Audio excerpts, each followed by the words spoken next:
Are you a passionate business owner or entrepreneur ready to take your message to the world? Do you dream of launching your own podcast but don't know where to start? Introducing my 8-week Start Your Podcast program designed to guide you every step of the way in creating and launching your podcast. In this program, you'll learn the essential skills needed to craft engaging content, record high-quality episodes, and market your podcast effectively to reach your target audience. I will work closely with you, providing personalized guidance and feedback to ensure your podcast stands out in a crowded digital space. But hurry, spots are limited and applications for our upcoming cohorts are closing soon. Don't miss this opportunity to turn your podcast dreams into a reality and launch your podcast this summer. Visit our website, donnaeade.com/apply and apply now to secure your spot in our next cohort. Together, let's make your podcasting vision a success.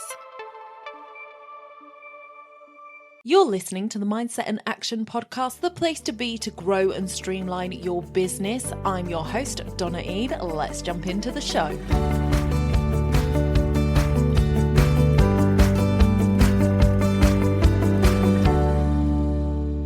Welcome back to the podcast, everybody. I am glad to have you here today. Now, I do have to apologise up front.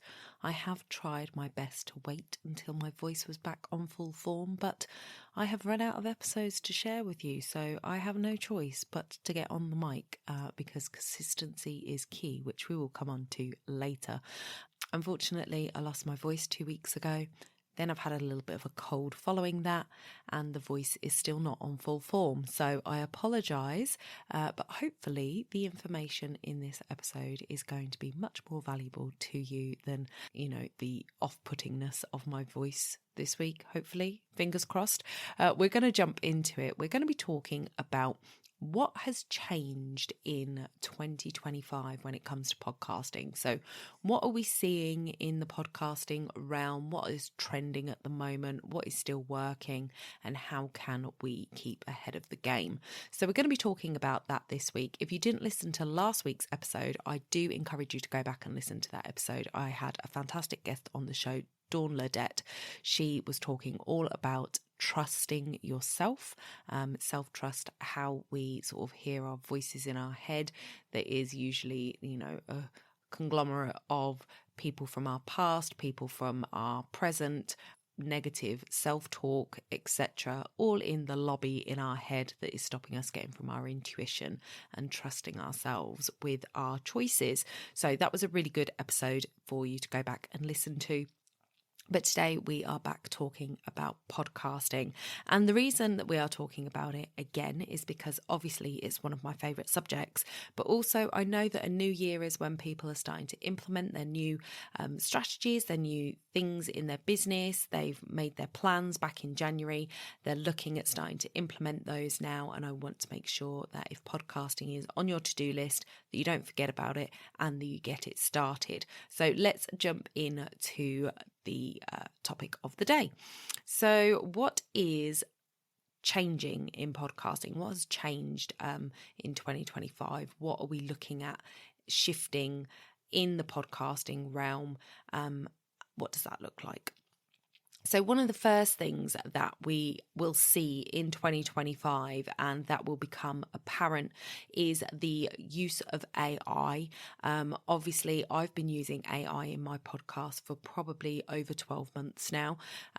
It's something that can really help to streamline the process for you and make sure that you are not wasting valuable time.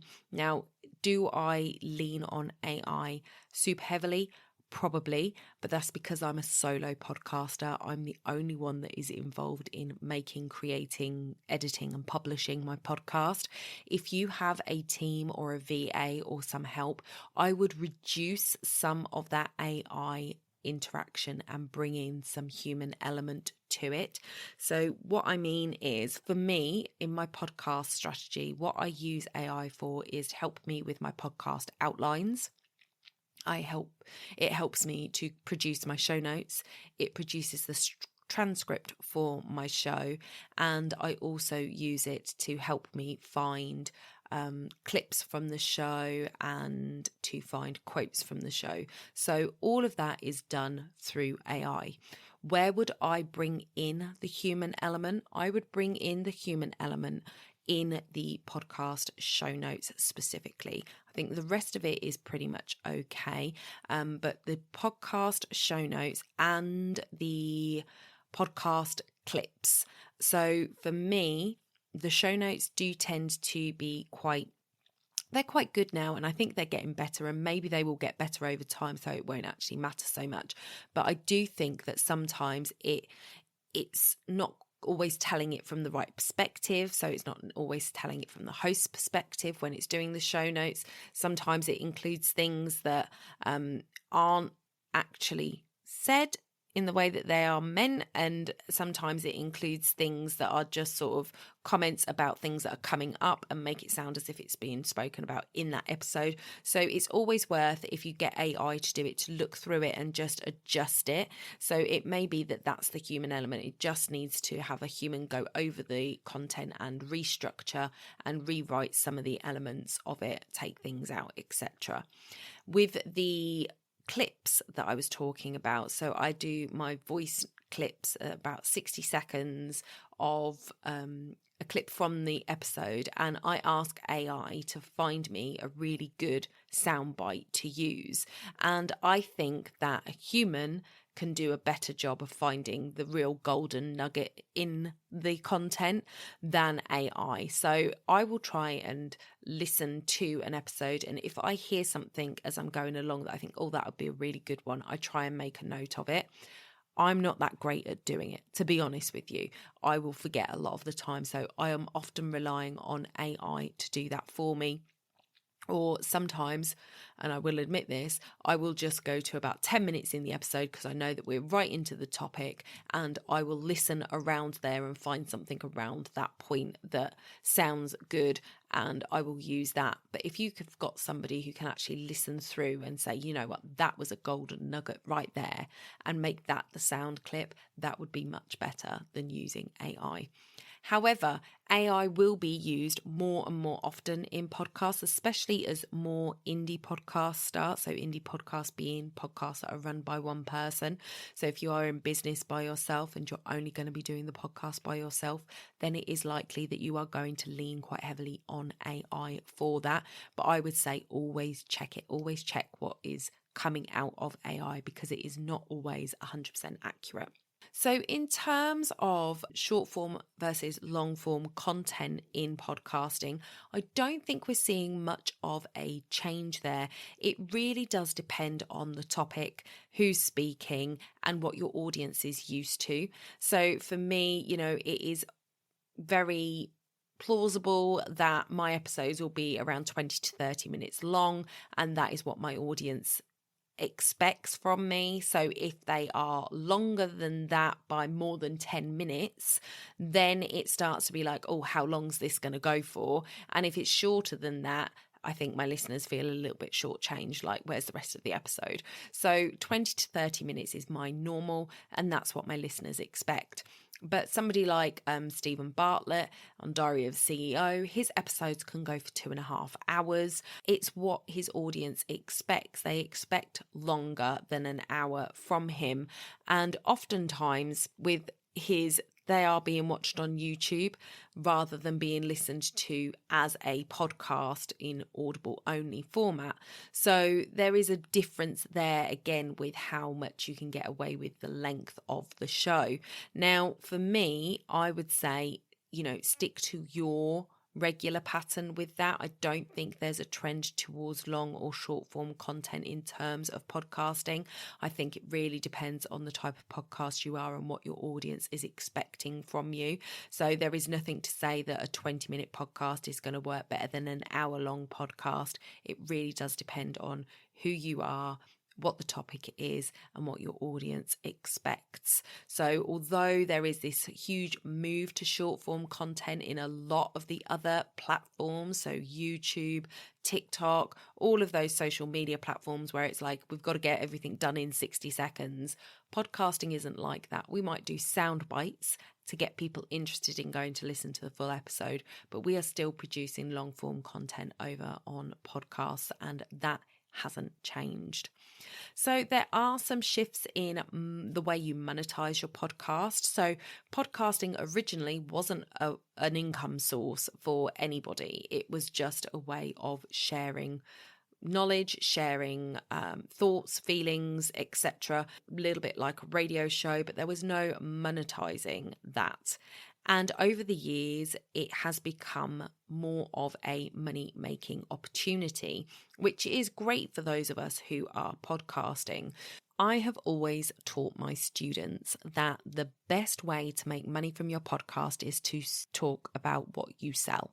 So what is your business? Talk about that on your podcast and sell that through your podcast. That is your first and number one way to make money from your podcast, is to let people know what it is they can buy from you.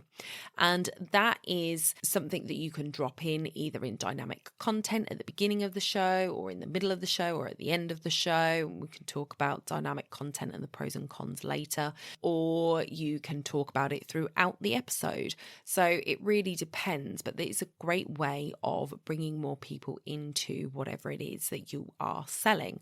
So that is one way of making money through your podcast, and it is the way that I tend to tell people to start with. One of the other ways that you can make money on your podcast is through sponsorship. Now, this is something that I, for a long time, thought, well, you've got to have a long established podcast. You're going to have hundreds and hundreds of downloads on your episodes, surely, to get sponsorship. It's not the case. There are companies out there that will help you find sponsors for your podcast, although people who want to sponsor podcasts will put ads in there and you can go in and select them and bid for them. But you can reach out to people you know, companies you know, and tell them that you have a podcast and talk about sponsoring it. Obviously, with sponsorship, there is always that conversation of, well, how much should I be charging for sponsorship? What does normal look like with that? And that is one of those things that is just, how long is a piece of string? A lot of companies have clauses in their contracts that don't allow you to discuss how much you're making through sponsorship, which is why it makes it very, very difficult for anybody to really understand what is normal and what should I be, you don't want to undersell yourself, but then you don't want to come up with a ridiculous number that is going to just completely put them off and turn them away. So what are we looking at there? Now, it really depends, I think, on whether you are going for a small business or a big company. So if you are going for somebody like Asana, for instance, project management tool, Monday.com, those kind of companies, they are bigger companies. They have bigger advertising budgets, so they will expect to pay more for their advertising than a solo entrepreneur would. So if you're going to your business friends and you're saying, look, I'm looking for a sponsor for my video, for my podcast, then you are going to want to tailor that to their ad budget versus the ad budget of a company like Monday.com. So there's going to be differences there with expectations from companies on what they will pay, but also there is something to be said to, how popular is your podcast? How many downloads are you getting on it? They are going to want to know that information. Now, that being said, you can get podcast sponsorship from day dot, from before you even launch your podcast. If you go to a company and you tell them, look, I'm going to start this podcast, it's going to be about X, this is what we're going to talk about, I think it would really align with your company and I would love for you to sponsor it, and this is what I'm looking at in terms of value for you and value for me in what that would look like, you could get a sponsor from the get-go. Now, I did a pod chat with a podcaster who had a sponsor for their show from the start of their podcast before they even launched an episode, and they had actually reached out to a very big company, got a sponsorship deal with them for her first season, so they sponsored every episode of her first season. And then when it came for her second season, they renegotiated, they gave her more money because the podcast was now established and there was more data to play with. So they gave her more. So, and that went from, I think, a 3-figure value to a 4-figure value. So you're looking at, that's where you can be with your podcasting. And that's, again, it's It's hard because there's not a lot of people out there that will talk actual numbers with you when it comes to how much they're getting. And oftentimes it's because they are tied by the contracts that they sign with the companies. So, it is one that you could play around with. And at the end of the day, if you've got somebody, if it's a smaller business and you're like helping small business owners with sponsorship and they want to pay you a couple of £100, then that's a couple of £100 that you didn't have before. And that would help cover any of your podcasting costs. And we are going to cover an episode in the future, not too long in the future, but in the future about the costs of podcasting. So if you could get somebody that's going to cover your costs for the entire series that they're sponsoring, then that's better than nothing, and it gives you something to work with. And then you can actually start to use the data, start to use the return on investment to show case if you want to increase that price. So lots of different ways of making money on podcasting. Those are two of them. Another way you could do it is subscription model. So you could have episodes that are for subscribers only, and that those subscribers would pay a monthly fee to get your members only content on your podcast. So that's a way to do it. And then you can just have ads on your podcast, but again, they are usually requiring a set number of downloads before you can actually access them, and the amount of money that comes in from them is very, very small. So it's very much like sort of YouTube AdSense in that way, Google AdSense, in that it's like pennies per listen. So you've got to get a lot of listens to actually make it financially viable, like worthwhile. And I would say, unless you are somebody who has got lots and lots of downloads, I wouldn't do that one, because you're not so in control of what ads end up on your podcast. And ads can be annoying. So I would just be really careful about that, because that is a trend that I have seen coming in more in the last couple of years, is the amount of ads on podcasts. And as much as like it's great for the hosts in terms of a revenue stream, it is really annoying as a listener to have sort of 7 or 8 ads in one podcast episode that's 40 minutes long. You don't get that many ad breaks on TV. So that's just my thoughts on it. So then, looking at discoverability, we are going to talk more about this in another episode, because I think it's really important to talk about the algorithms for podcasting, because I have said before that, podcasts are discovered via SEO, which they are, but there are algorithms on certain podcasting platforms that you need to be aware of. So we're going to deep dive into podcast algorithms in another episode. But just to say that, there are things that you can do that are going to help you be discovered with your podcast over and above SEO. But SEO is really, really important with your podcast, because it is one of those things that if people are searching on Google, they're going to find your podcast episode if your SEO is good. So it is a good thing to have from day dot, is good SEO on your podcast. Looking at changes in audience behavior, that has changed over the years. And I remember being I've been listening to podcasts since 2014, and the way I listened to podcasts back then versus now has changed. And I know for other people, it's kind of ebbed and flowed. So when podcasting really exploded in the UK was when the pandemic happened, because people were at home, they were bored, they had nothing to do. Lots of people had started podcasting then, so there was more podcasts to listen to that were based in the UK. Awareness became higher in the UK for podcasts, and then we started listening to them because we had nothing else to do on our walks, so we would listen to podcasts. Now obviously people are back at their jobs, they're back in their offices, there's lots of differences now to what it was before the pandemic. So for a lot of people, they didn't actually go back to the offices, so the daily commute isn't there. But they are now working again, so they haven't got all this leisure time to go on long walks and listen to podcasts. So now podcasts are being sort of squeezed into the routine in different ways. So for example, I will listen to a podcast when I'm driving my car. So whenever I get in the car, I will listen to a podcast, but I don't have to leave my house to work. So this means when I'm going to get my nails done, when I'm going to visit my parents, when I'm going over to see my sister, dog sitting, all of these sorts of things, whenever I get in my car, a podcast goes on. And the only other time that I really listen to podcasts is when I go for a walk, which during the winter months is not very often. So other people will listen while they're at the gym, while they're doing these kind of mundane tasks that are part of their daily routine is when people are now listening. Whereas back in 2020, people could be listening to podcasts all day long. They were looking for those kind of serial podcasts with like drama series almost, storytelling podcasts that they could just listen to a little bit like an audiobook and be listening all day long. So it's definitely changed the way people consume to how they used to consume a few years ago.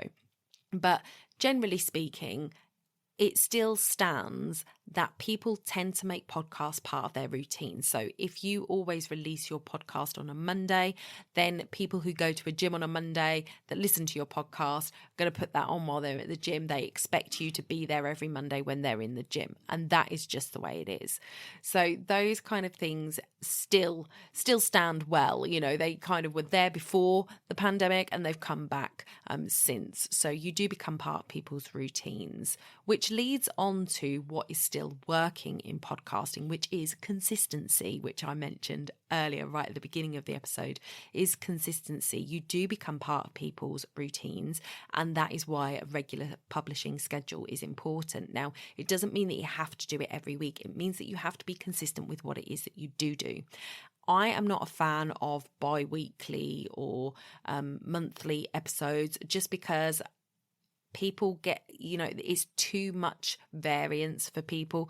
If they listen one week, but then it's not available the next week, and then they've got to remember in 3 weeks' time to come back, or they've got to remember the following week, it's just too much for people. It needs to become a automatic habit that when they do X, they listen to Y, and that's just what happens. So the easier you can make it for people, the more bingeable your episodes are going to be. So consistency is really important. Now, if you are going to do something different to weekly, I would highly recommend choosing serial podcasts instead. So where 12 episodes kind of go out each week, one after the other for 12 weeks, then you take a break and then you start again at another time, because then you can have like a mini launch for your new series. You can allude to people that the series is coming to an end and when to expect the new series, and you can prepare your audience better. So once they're back into the routine of listening to your series, they'll continue to listen to it, and when it's not there, they know, okay, it's coming back, and that person will let me know when it's coming back. So that's really important. Audio quality is still really, really important in podcasting. I am all for the more relaxed conversational style podcast episodes that aren't overly edited.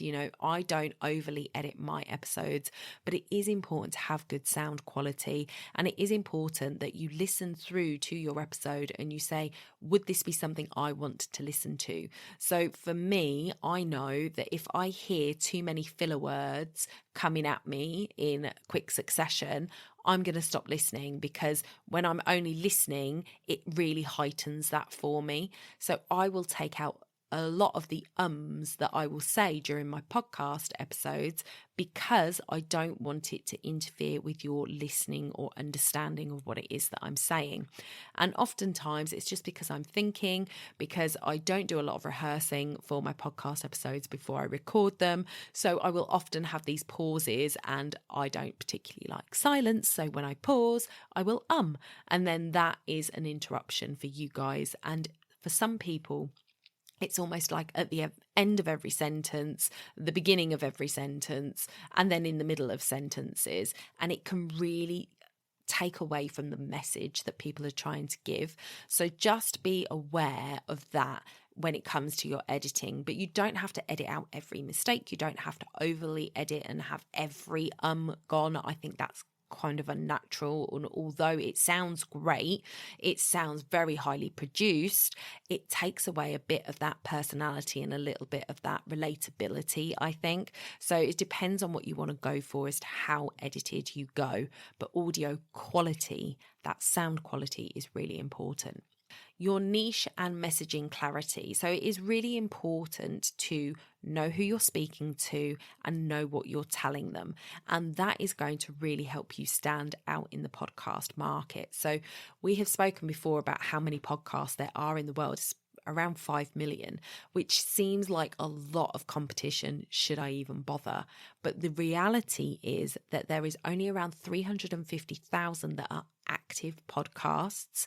And an active podcast is a podcast that has uploaded more than one episode in a 12-month period. So that will include lots of podcasts that aren't actually active anymore, because 90% of podcasters who start a podcast will quit after episode 3.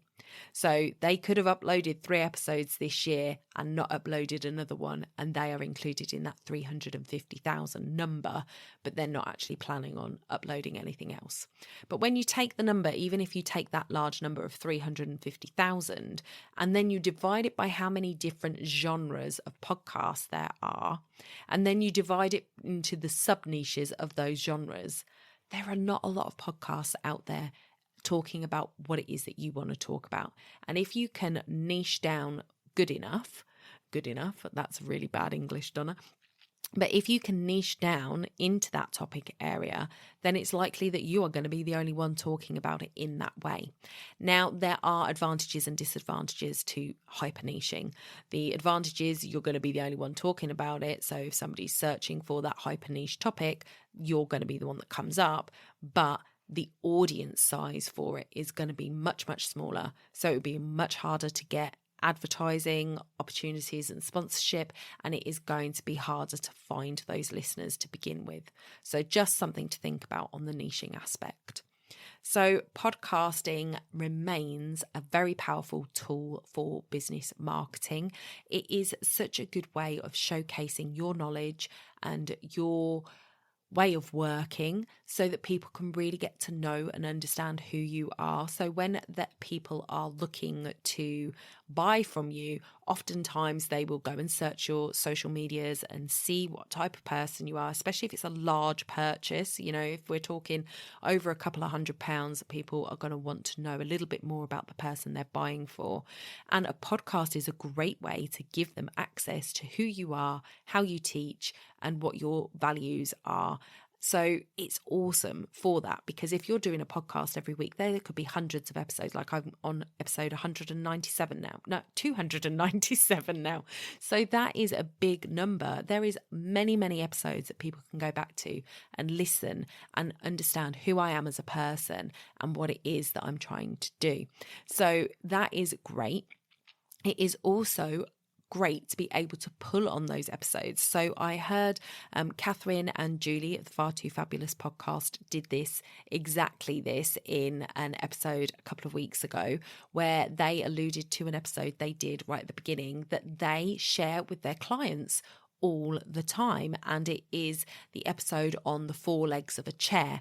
Now, they said that it's not called 4 legs of a chair, and I have told Catherine she needs to change it to say it is 4 legs of a chair, because that's how they refer to it all the time, and that's what people are going to look for when they go searching for that episode. And if people have got to search too hard for something, they'll move on to something else. So if it's called 4 legs of a chair by now, fingers crossed it is, you can go and listen to it. It's the foundations of what you need to keep yourself healthy and well. And they talk about it as 4 legs of a chair.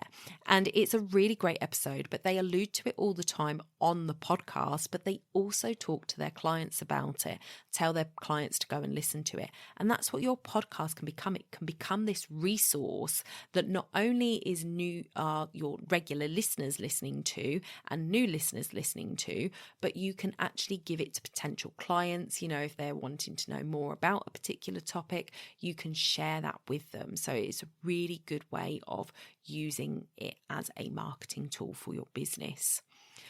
So one of the things that we like to use our podcast for as well is to get engagement from our audience. So making email lists, communities around the podcast, repurposing your content in different ways are all ways to engage your audience. And that is something that will still be really popular in 2025, to use your podcast for those purposes. So making sure that you've got a way of people signing up to your email list, making sure that you are giving people some way of connecting with you, whether that is just by connecting with you on one of your social media platforms, or whether you have a dedicated group for your podcast. Either way, it's a great way of connecting with your audience and them getting to have that back and forth with you, rather than just the one-way street that podcasting is. So, looking at ways to adapt and stay ahead of the game, let's talk about some practical tips. So one of the things is to remember what I was saying at the beginning about how you are showing up in your podcast when I was talking about how long your podcasts are. You know, your audience has expectations, and you fulfilling those expectations will keep your audience coming back. If you start changing too much, it's going to be jarring for them. So when you're looking at the trends that you're seeing and the different methods of monetizing that you're seeing and all of this stuff, really consider your audience in it before you make any big changes. And I would say test. Don't do anything as a solid, this is a change forever. And I would monitor your downloads and your feedback that you're getting on those changes. And I would make sure that you keep to your core principles for your podcast. So what was the reason you started your podcast? Is it fulfilling that reason? If it is, then jumping on a trend isn't necessary. If it isn't, then maybe one of these trends might help you to reach that goal. But you have to stay sort of true to the value of your podcast to start with, and then look at what's going to add to it rather than what might detract from it, might make, I hate to sort of say it in this way, but you know how, you really enjoying something and then all of a sudden there's ads put on it and it almost feels like they're selling out because they're just joining the bandwagon, and suddenly this show that you really enjoyed because it was ad free and you could just listen and you didn't have to listen to random ads in the middle of it, becomes not the thing that you were listening to, and it takes away from it. So just be really careful about the things that you take on. So for me, I don't ever see myself, and I won't say, never say never, but I don't ever see myself doing ads on the podcast in terms of like having ad spots that people would go on, because I could get HelloFresh on the podcast, I could get a coffee brand on the podcast. I don't even drink coffee, so there's no sort of control over that for me. But what I would consider is to talk about a product or a service that I use and I love, that I would recommend to you as a friend. And if I get a kickback from it, then that's just a bonus. But I don't want to bring you things that I wouldn't 100% believe in. So that is one of the reasons why I have my kit listed down below. So if you're interested in the podcast equipment that I use, I have Amazon links in there. So they are affiliate links, but it is stuff that I use or stuff that I want to use. There is one thing on there that I am looking at buying soon. But there it's all the stuff that I would recommend for you. So that doesn't feel bad to me. It feels in alignment because it's what I use. So my microphone is linked on there. I use it for every single podcast, and I have done for the last 280 episodes or something ridiculous. So I believe in this product. So that aligns to me. But having ads from general companies like TV type ads, radio type ads in the middle of my podcast doesn't feel genuine to me. That feels like a money grab to me. And like I say, I will never say never. Maybe there will come a day where that happens. I don't see it happening, but that's just what feels good to me. So you've got to do what feels good to you. and you've got to think about how your audience are going to interpret that. So just something to consider. Tools and strategies to help you get ahead and stay ahead. Look at using the automations, the AI stuff, because it can really save you a lot of time. And that's one of the things that I think a lot of people are concerned about when they're starting a podcast, is how much time is it going to take? If you can utilize AI and automation and you can batch, it takes up so much less time. And that's the same for anything in reality. You know, if you're blogging, if you're doing videos, if you can batch and if you can automate, then there is so much time that can be saved. So I would just say lean into that, but don't forget to double check what AI is saying. And finally, I just want to say that it is a great time to start a podcast if you are thinking about it. There is still so much room within podcasting. It is not like YouTube. I think on YouTube there's like 66 million channels out there, and a lot of them are active. And some of them that aren't active still pop up in your feed. It's crazy how YouTube works, but YouTube is quite a saturated place, and that's not to say that it's oversaturated and you can't make things work over there, but it is a lot of work and it is a lot of effort to get yourself seen over there, whereas podcasting, it takes a little less effort because there is less competition at the moment. It is still a great time to start a podcast, and if you are in business, I think it is a great way to showcase your personality, but also your thoughts and feelings on your area, and showcase your knowledge and your authority in the area that you work in. And I think being able to showcase that to potential clients in that way, where it doesn't feel pushy or salesy, because at this particular moment, I'm not trying to sell anybody anything.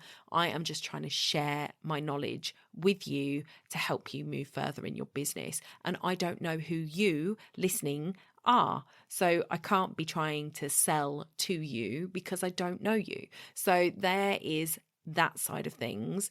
And then you can also then send people who are interested in knowing more from you to your podcast so they can listen. So when people are listening to your podcast episode, they're just being able to absorb who you are, what it is that you like to talk about, what it is that you do, what you're an expert in, your thoughts and feelings, the way that you work it, because everybody works differently, and they're getting a sense of your personality and whether they are actually aligned with who you are and whether that's somebody they want to work with. So that is a really, really good use of podcasting. So I am going to shut up now because I can hear how croaky my voice is getting. So it is time to take a break from speaking. But if you are interested in starting your own podcast, I would love to invite you to take a look at my program. It's an 8-week program. You can go and find it at donnaeade.com/join. There's obviously no pressure. I'm not in front of you. You can go to the website, don't go to the website, but you will find all the information about the podcast program there. It's an 8-week program that will walk you step by step from creating your podcast name and brand through to publication of your first 3 episodes. And you will have me in your pocket the whole entire time of those 8 weeks as well. So that's donnaeade.com/join if you want to go and find out more about my program. Don't forget, I have also got an event coming up. Oh my goodness, I can't believe I almost forgot to talk about it this week, but I have now released all of my speakers for the podcast event. It is running on the 3rd of April. It will be linked in the show notes below, but you can come and listen to some fantastic speakers talk about audience building, productivity, planning, podcasting, mindset, money, and also we have got those 2 cat sessions. So my speakers are Nicola Tonsaga, who is an author and podcaster of Being So Confident. You are getting access to Janine Coney, who is a brand and visibility specialist. You are getting access to the wonderful Andrea Rainsford, who has built a fantastic community of women and launched networking events and in-person events over the last couple of years that have been absolutely wonderful and people have loved them. You are getting access to Diane Watson, who was on the podcast just before Christmas. She's going to be talking all about money. She is the author of She Can Prosper. You are going to get access to me. I am going to be talking about podcasting. I am going to be interviewed by one of my other guests. How fun is that? And you are going to get to hear from Cheryl Ladlaw, and she is an AI expert. So she's a website developer and AI expert, and she's going to be talking about AI in our business for productivity. And then you are going to get the wonderful cats. Kat Googe and Catherine Chapman are coming to share their expertise with us, which is a slightly different flair from the podcast episodes. So if you want to come and join us, you can. There are still early bird tickets available until the 28th. So run, don't walk, go and get your early bird ticket. Join us on the 3rd of April. You can go to donnaeade.com/birthday event. That link will be in the show notes. And I will see you guys next week. Bye for now.